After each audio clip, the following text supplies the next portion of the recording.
Мисалы үчүн эрте жаз келген учурда уй койлорду айдасаңыз жапжашыл бары жок. Уй койлор дагы ар нерсени тандап жейт. Жашырагын, гүл мейизин, бал кошулганын, отторунун жапжашылын, айтор эч бир ит дагы баспаган, эч бир заара же заң тийбеген жерлерди, чөптөрдү тандап жакшысын жейт. Ал эми кыш келген учурда мал дагы карайт. Эки жакты караса бүт аппак кар. Бир сары чөп көрүнсө дагы барып ошону чукулап туруп, тебип нерсе кылып жейт, аш калса. Айтайын деген маселе, бүгүн биздин көзүбүзгө ар ким ар нерсени таап кетпеш керек. Мусулман адам кафирдин жине барган учурда, мусулман эмесинин ортосуна барса, кар эригенде, күн чыкса кар эрийт. Ошол сыяктуу эрип кетпеш керек, мусулман жок болуп кетпеш керек. Мусулман адам ар бир жерде мусулман болуш керек. Мусулман таасир алуучу эмес, бирөөнү көрүп, формасы ушундай экен, мен ошондой кийинишим керек. Же ушуну сакалы мындай экен, мындай артист бар экен, бул артисттин сакалы ушундай экен, кийими ушундай экен деп туруп артистти көрүп үлгү алат эмес.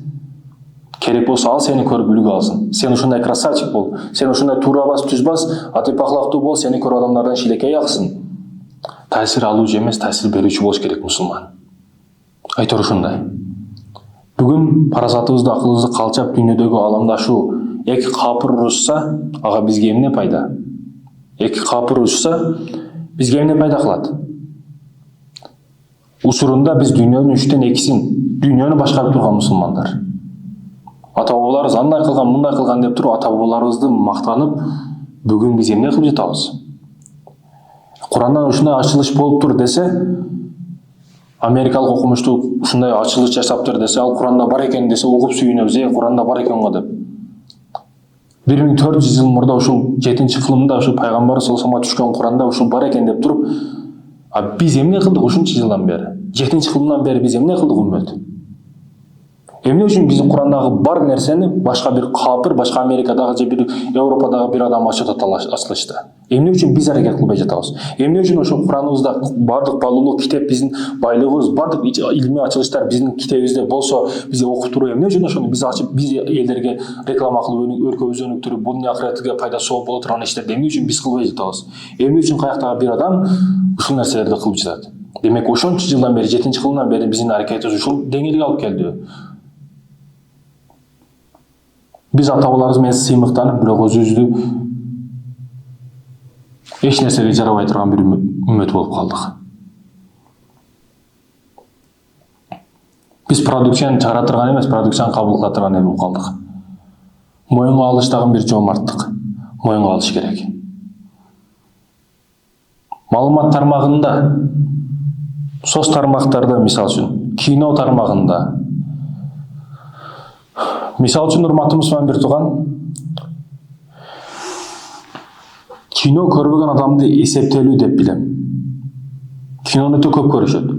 Бүгүн келини менен, уул кыздары менен, бала чакасы менен, семьясы менен кино көрүп отурат бир телевизордо. Кээде ошол кинонун ичиндеги уятсыз тасмаларды чогуу көрүп отура берет, уялбастан. Biz кинодон, мындай тармактардан качып жаткан учурубузда алыстап, бул болбойт, арам, бул зина, бул жаман деп, туура, бул арам нерсе. Бирок ошол арам нерсесиз дагы кино тарса болот го. Ошол зина жерлерине катыштырбастан бир жакшы элге продукцияны, жакшы бир тасмаларды берсе болот го. Биз канчалык бул туксокто өчөр, астафурла деп нерселерди айтып качып жаткан учурубузда динге сыйынбагандар, Кудайды жок деп билгендер бизге өтө катуу иштеп жатат. Айтайын деген маселе, алардын куралы эмне? Алардын аружасы эмне? Алардын аружасы, алардын куралынан биз да куралданышыбыз керек. Бир снайперге лопатка менен көтөрүп чыксаң, 10 адам лопатка көтөрүп бир снайперди издеп чыкса, снайпер жок кылат аны, бир темирди басып. Айтайын деген маселе, урматтуу мусулман бир тууган. Биз куралданышыбыз керек, ким эмне менен куралданса. Кандай суроо берип жатат, биз ошол суроону билишибиз керек.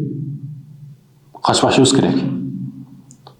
Дагы бир мисал катарында мына айтырган болсок, Насырдин апенди, бул мисал катарында. Насырдин аз дагы бирөөлөр айтат да ушу мисалдан кийин. Насырдин апенин учурунда ачки болгон эмес. Насырдин апенди бул ачкини ойлоп таапtır. Насырдин апенин миң кою болгон бекен өзү деп жумурткадан кыр издегендер бар да. Ушул диний адамдарды, молдолорду, аалымдардын кемчилигин ушу микроскоп менен карап олтурган адамдар бар да. Жумурткадан кыр издейт, жумурткада кыр болбойт. Өзүн наскиси жыртык, көпчүгүн таза жуа албайт. Анан аалымдар, молдолордон кемчилик издеп отурат да. Коюндагы котур таш тынч койбойт аны. Кантип ушуларга зыян берсем экен деп отурат. Насирдин Апенди мисалы. Балким Насирдин Апенди эмес. Балким муну жөнөкөй мен эл түшүнсүн деп өзүм мисал кылып айтып жатам. Балким бул Насирдин Апендинин ордуга сени коюшу мүмкүн. Кээ бир мисалдардан, окуялардан алына турган сабагы маанилүү. Алардан кемчилик издөө эмес. Кайсыл чукурдан, кайсы тамырдан чыгып келгени маанилүү эмес. Андан алына турган сабак маанилүү. Айтор Насирдин Апенди миң коюна миң жап-жашыл көрсөтө турган очкини тагып коюптур. Баягы койлор бар жок сары чөптү дагы, башка чөптү дагы жап-жашыл көрүп жей берет экен да. Айта турган маселе, бизге каяктагы бир адамдар келип көзүбүзгө жап-жашыл жакшы очкилер тагып коюп, жакшы нерсени көрсөтүп коюп, бул ушул соц тармактар, соцсеттер тууралуу кеп жатат тема. Ар нерсени жап-жашыл кылып көрсөтпөш керек биз үчүн. Биз мусулмандар жеке өзүбүздүн каналдарыбыз, жеке өзүбүздүн соц тармактарыбыз, Facebook'tu ким ойлоп тапкан? Аны билесиң. Бирок ал дини кандай? Патриоттук сезими кандай? Кыргызстанга күйөп ал, Кыргызстан деги эле билеби ал адам. Мусулмандар кандай көз карашта? Аял жолу тагабы? Ойлонушту өтө катуу ойлонушубуз керек, урматтуу мусулман бир тууган. Каяктагы бир адам биз үчүн күйбөйбү? Бизге жардам бербейби? Ар тармакта ойлонуп көрүшүбүз керек, урматтуу мусулман бир тууган. Жаманды жакшы кылып көрсөтсөң, жакшы экен деп көрүп отурушубуз керек эмес. СССР учурунда аалымдарды кырган, илимдүүлөрдү кырган. Анын астында илимсизди башкарыш өтө оңой. Ушул саясат турган. Муну көп адам билет. Илимсиз адамды айдасаң кете берет ал. Бирок ушул илимсиздерди башкарыш өтө оңой. Ал учурдагы саясаттар өтө катуу болгон. Миңдеген адамдар көр саясаттын артынан өлүп кеткен.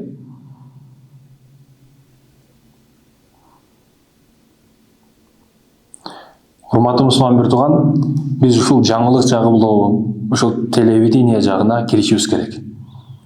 Жөнөкөй мисал, бир террористтерди, жаман адамдарды бүт кылмыштарды көрсөтүп келет да, анан келип туруп оператор баягы режиссерлору мечиттерди, сакалы бар жакшынакай адамдарды тартып, жаман кылып көрсөтүп коет да.